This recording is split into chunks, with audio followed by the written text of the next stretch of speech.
I chose this costume because I like ghosts and I mostly do vampires, but this time I wanted to do a new thing, and the ghost was a perfect match for me.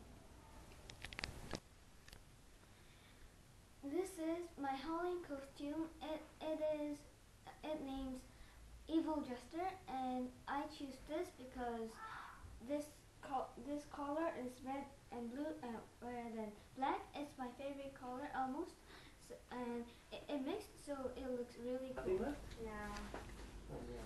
This is my costume.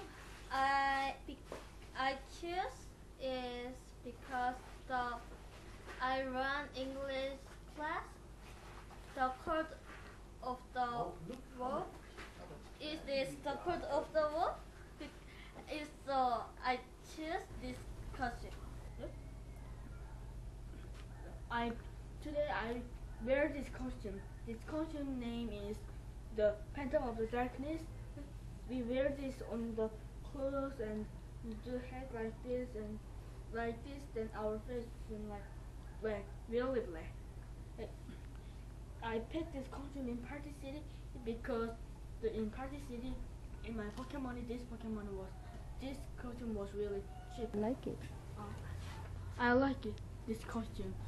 And today in Halloween, I went to many neighbors' house and actually I took many candies.